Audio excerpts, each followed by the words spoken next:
So as you go through the show, you'll see a lot of the imagery that I've repeated, and it really kind of,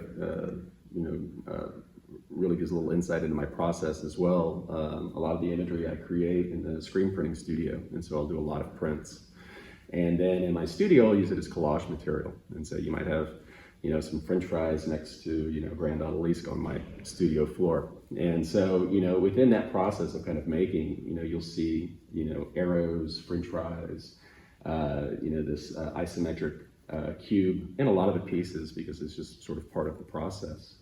Another thing that I've been really utilizing is the material of insulation caulk. It's a great material, it's inexpensive, and you can get really thick marks with it. And so I really enjoy coming in here and kind of creating these sculptural marks on the pieces that give a really high relief to the work. It's, again, a really great material to work with. You can really rub it into the paper as well to be able to get a very kind of a hazy sheen on it. And so with a lot of these pieces, there's a lot of that kind of going, that additive and reductive process of, that's really more akin to painting, I would say. Also with a lot of these works, the way in which I come in and sand and add to it with pigment is very painterly as well. And I think that's only reinforced when you have the encaustic that goes over the top, which is a great material.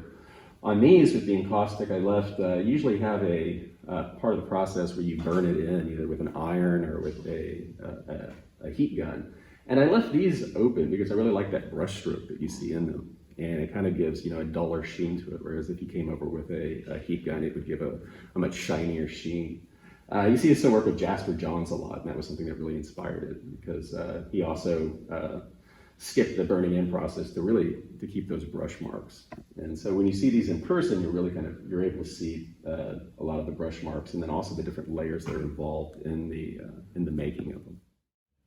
This is a work that's a continuation of a series I did, actually I was back in grad school, of using these little landscapes. And during the pandemic that we're currently in, been in my studio a lot of the time. And I really kind of felt compelled to do another one of these. I really love working sculpturally. It's just more of an issue of space, really. And this was a piece that I did for a show that was over at Vault Gallery originally. And the helmet comes from my son. He was born premature, and we had to get him a helmet to shape his head. He's got a beautiful head now. But this helmet's been in my studio since then, just hanging out. And when the pandemic started, this idea of wearing a mask and having this kind of barrier between you and the world really reminded me of the helmet, because he had the helmet on when he was probably the cutest, and it was just you'd want to sit and snuggle with him and hug him, but you really couldn't get in there because you had this huge bony helmet.